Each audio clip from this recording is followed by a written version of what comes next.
Saludos a todos y bienvenidos otra vez a este rinconcito donde hablamos de todo un poco y de cualquier cosa, pero particularmente de noticias de carácter de seguridad mundial.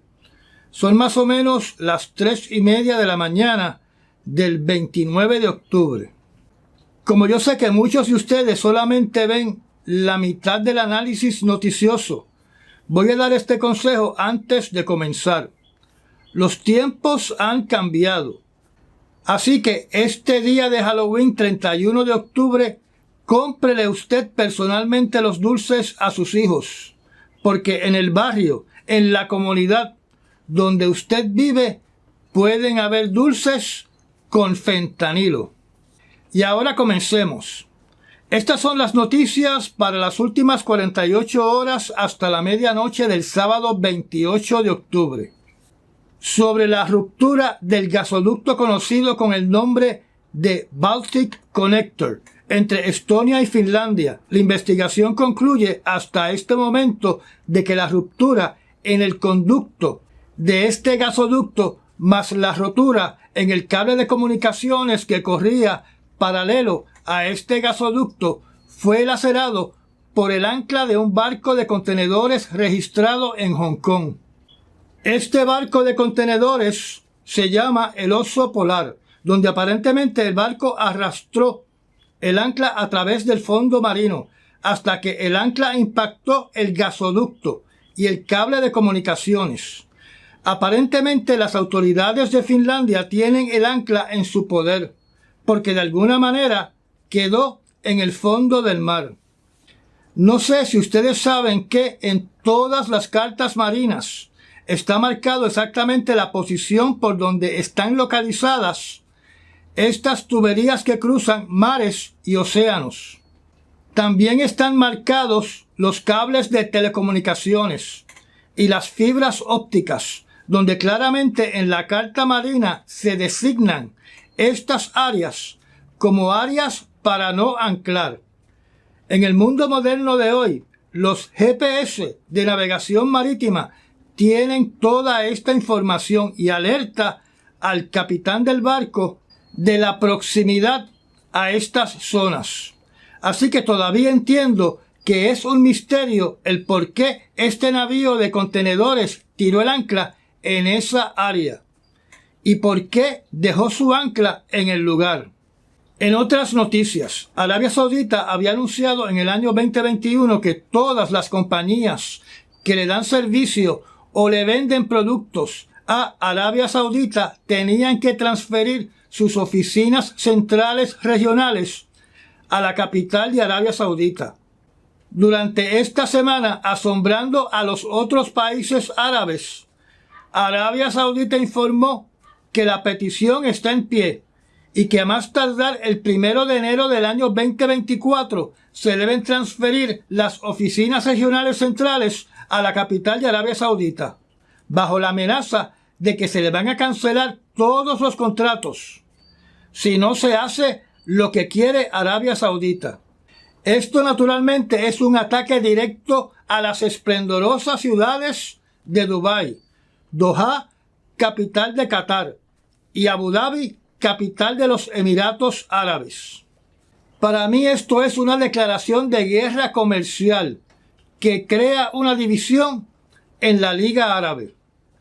Se nota claramente que el príncipe Salmán está celoso del éxito que han tenido ciudades como Dubái y que Arabia Saudita no tenga una ciudad similar.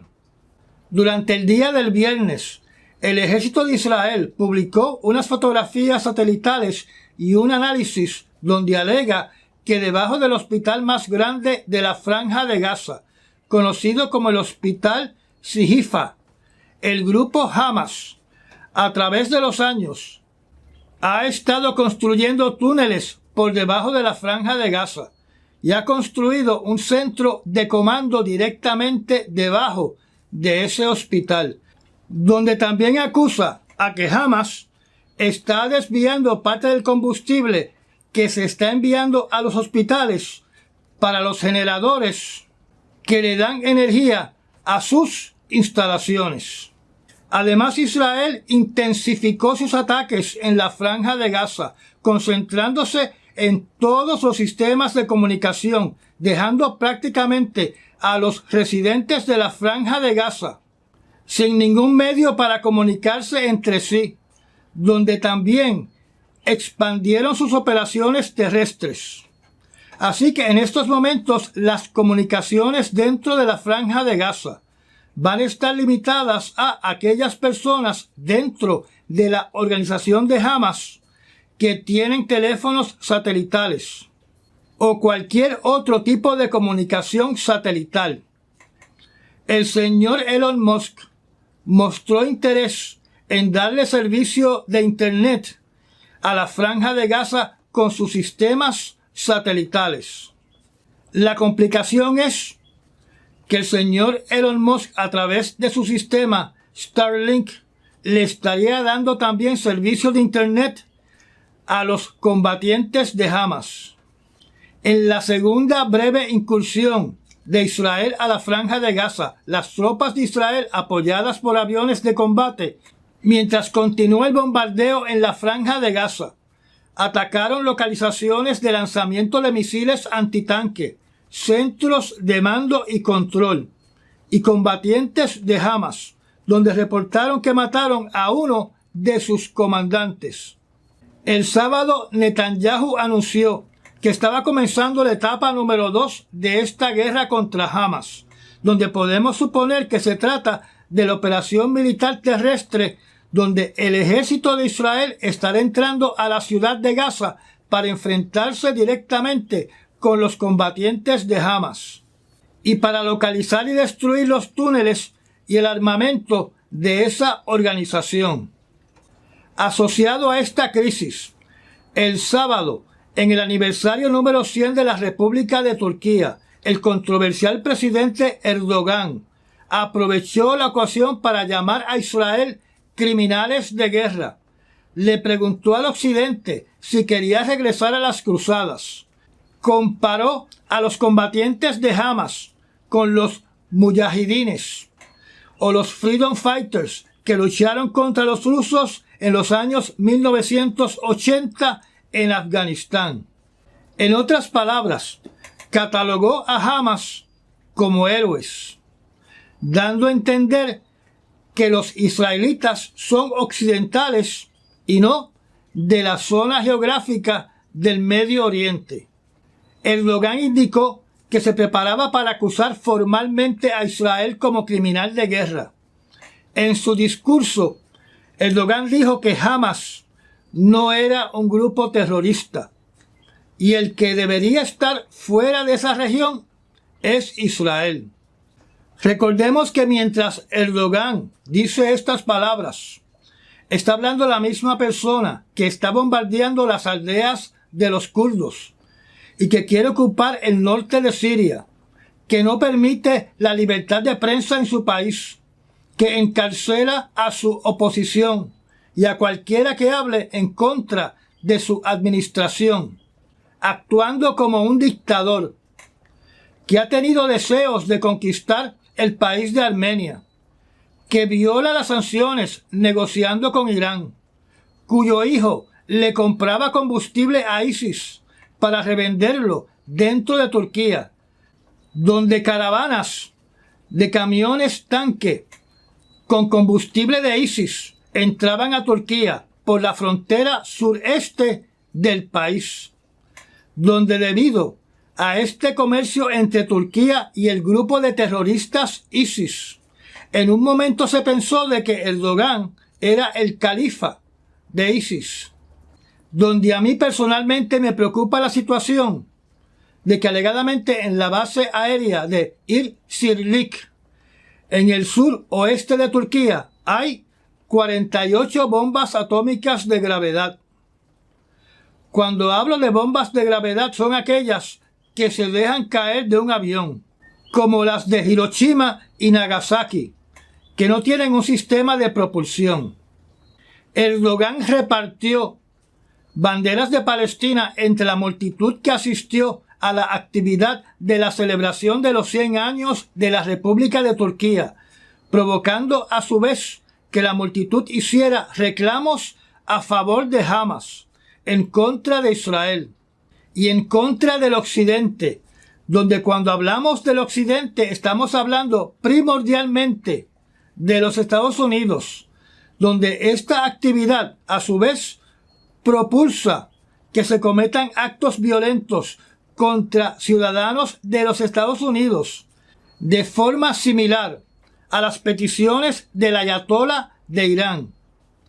Hasta el día de ayer la advertencia para ciudadanos de los Estados Unidos estaba a nivel número 2, donde se solicita o se alerta de que todo ciudadano de los Estados Unidos tiene que ser cauteloso si planea viajar a Turquía. Veremos a ver si esa alerta se aumenta con estas palabras amenazantes del presidente Erdogan.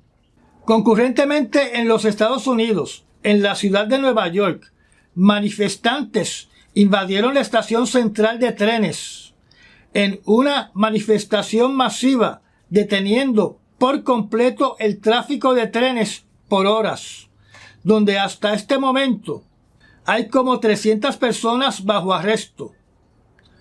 Hay que resaltar que esta manifestación en Nueva York fue una pacífica, donde no se ofreció ninguna resistencia cuando la policía estaba arrestando a los participantes que estaban naturalmente ejerciendo sus libertades bajo la primera enmienda, mientras que por otro lado los candidatos a la presidencia por el Partido Republicano y otros líderes del Partido Republicano enfocaron sus cañones hacia el presidente Biden, diciendo que en los Estados Unidos no se puede tolerar ninguna protesta o manifestación que no sea a favor de Israel, alegando que el presidente Biden promueve el semitismo.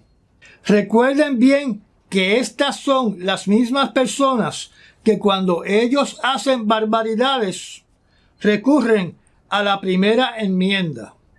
Parece que cuando se trata de Israel, estas personas quieren que el presidente se comporte como Xi Jinping, como Kim Jong-un, como Vladimir Putin, como Alexander Lukashenko, como Fidel Castro, como Daniel Ortega, como Nicolás Maduro, aplastando a los que piensan diferente, haciendo trizas la libertad de expresión, eliminando la primera enmienda de la Carta de Derechos. Para mí lo curioso de todo esto es que no hubo una manifestación así que yo recuerde en los Estados Unidos contra Putin en los casi 2 años que Putin ha estado destrozando el país de Ucrania. Y estas personas cuando hablan, ninguna de ellas tiene una solución para el problema de la organización llamada Hamas. Y ambos, Erdogan y los manifestantes en Nueva York, están solicitando un alto al fuego, como si no tuvieran conocimiento de que la mayoría de los países están solicitando un alto al fuego para que puedan entrar las ayudas humanitarias a la Franja de Gaza. También no mencionan que existe lo que se conoce como el Domo de Hierro de Israel, porque Hamas durante décadas regularmente dispara decenas de cohetes a Israel. Y el Domo de Hierro es el que ha impedido la muerte de muchos israelitas desde que se puso en funcionamiento en el año 2011. Pero tenemos que recordar que la situación es bien complicada, porque han ocurrido muchos altos al fuego que Hamas simplemente no respeta. En otras noticias, sin dar detalles, Rusia acusa a Ucrania de enviar 3 drones para destruir la central nuclear en la región fronteriza de Kursk en la noche del 26 de octubre, donde no reportan daños a la instalación. Hay pocos detalles de este alegado ataque y tampoco hay evidencia de que el ataque haya sido dirigido específicamente a la central nuclear. La ciudad de Kursk, por su proximidad a la frontera este de Ucrania, es un centro de distribución militar, así que naturalmente es un potencial blanco enemigo, como también lo son Belgorod y la ciudad de Briansk. Sobre lo que dije ayer de las novedades en el campo de batalla de Ucrania, lo que quiero añadir en la noche de hoy es que se reportó de que los ciudadanos de la ciudad de Avdiivka están tratando de salir de la ciudad lo antes posible y describen que la ciudad está completamente en ruinas. Así que como las fuerzas rusas no pudieron conquistar esta ciudad, decidieron destruirla por completo, como lo hicieron con Bakhmut, dejando la ciudad completamente en ruinas. Rusia alega que destruyó más de 30 drones ucranianos en Crimea y en el Mar Negro. Estamos hablando de estas lanchas autómatas para intentar dañar o hundir la Marina de Guerra de Rusia en el Mar Negro.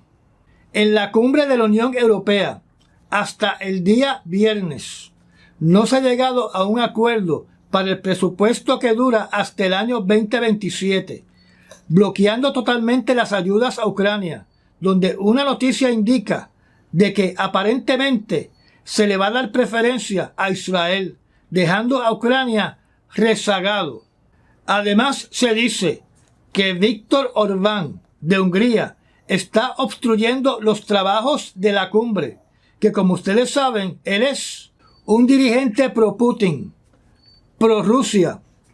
Y yo les mencioné a ustedes anteriormente de que él había anunciado con anticipación que no iba a aprobar ayudas para Ucrania ni sanciones para Rusia, y que su posición era que Ucrania tenía que transar inmediatamente con Putin para llegar a un acuerdo de paz.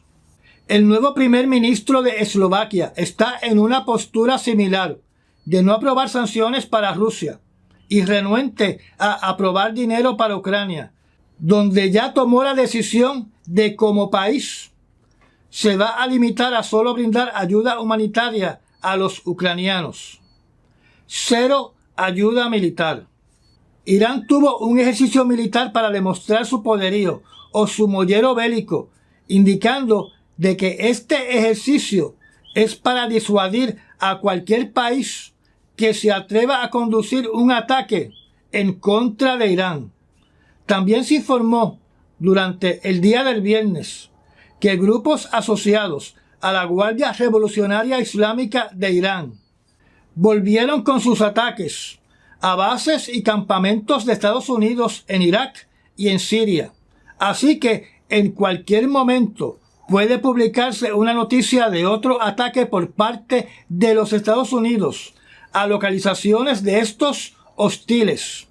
Además, el Ayatollah está llevando a cabo una campaña de propaganda para que musulmanes a través del planeta se levanten en contra de los Estados Unidos y de cada ciudadano de los Estados Unidos, donde quiera que esté, diciendo que Estados Unidos es el que está dirigiendo todos los ataques en la Franja de Gaza y que es Estados Unidos el responsable del genocidio en la Franja de Gaza y que todos los estadounidenses tienen sus manos manchadas de sangre por los palestinos oprimidos, los niños, los pacientes, las mujeres y los otros ciudadanos que han sufrido y que han muerto en la Franja de Gaza. Como les mencioné anteriormente, creo que hace 2 o 3 programas atrás, que es mi impresión de que el Ayatollah se quiere convertir en la figura máxima del mundo musulmán, controlando a los países de la Liga Árabe, utilizando el conflicto de Israel para lograr este propósito. Recordemos que él estaba haciendo una serie de llamadas a los países árabes que en el año 1973 hicieron una coalición y atacaron el país de Israel, y el ayatolá quiere que eso vuelva a suceder. Quiero añadir que apareció otro de los que meten las narices en todas partes para ver si sale en primera plana. El dirigente de la República de Belarus, el señor Alexander Lukashenko, dio un mensaje indicando de que cualquier acción en contra de Irán iba a comenzar la Tercera Guerra Mundial.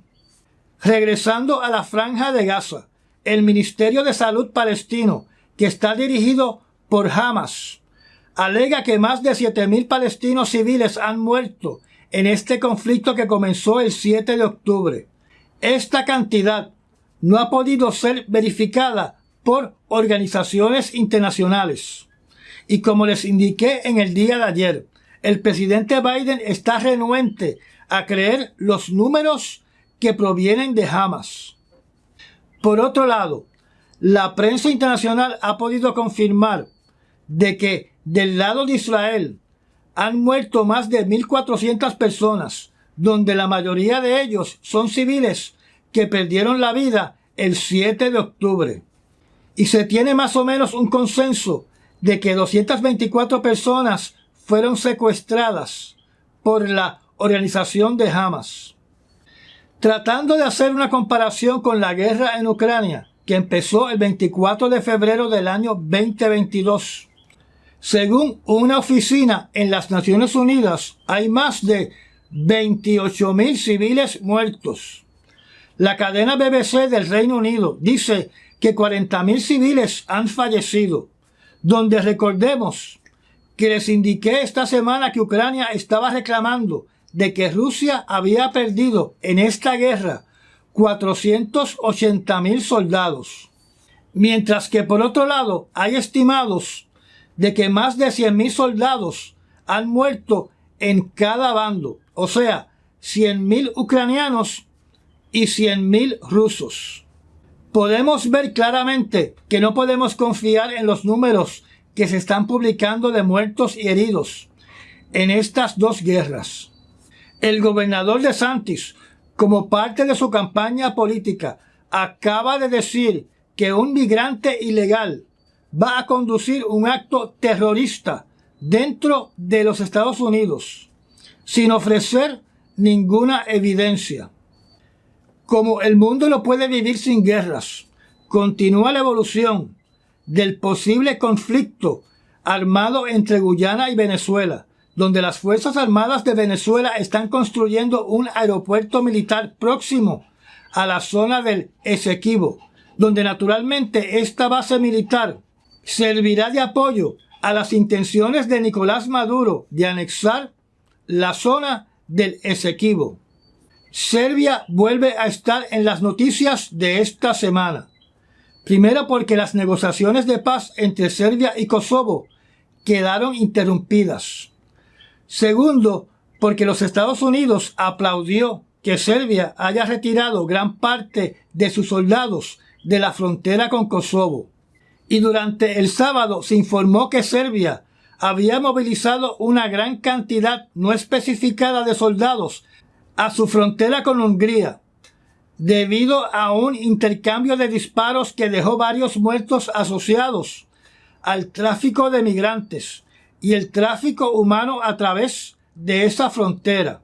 De estos hechos hay muy poca información porque no se especifica en qué dirección es el tráfico de estos migrantes y cuál es la nacionalidad de las personas que fallecieron durante el intercambio de disparos, donde también se ha dicho que se encontraron pasaportes de Turquía entre las personas arrestadas.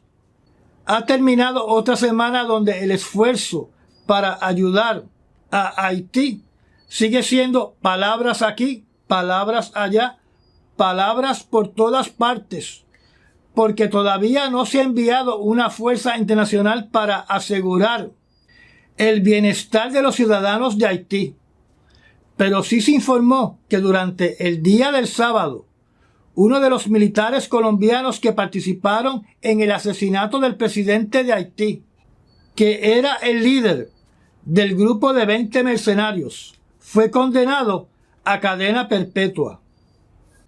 Quiero mencionar que de la misma manera que Rusia está procesando a los abogados que defendieron al señor Alexei Navalny y abogados que han defendido a los acusados de estar en contra del gobierno de Putin, debido a que consideran que estos abogados son cómplices de traición al país.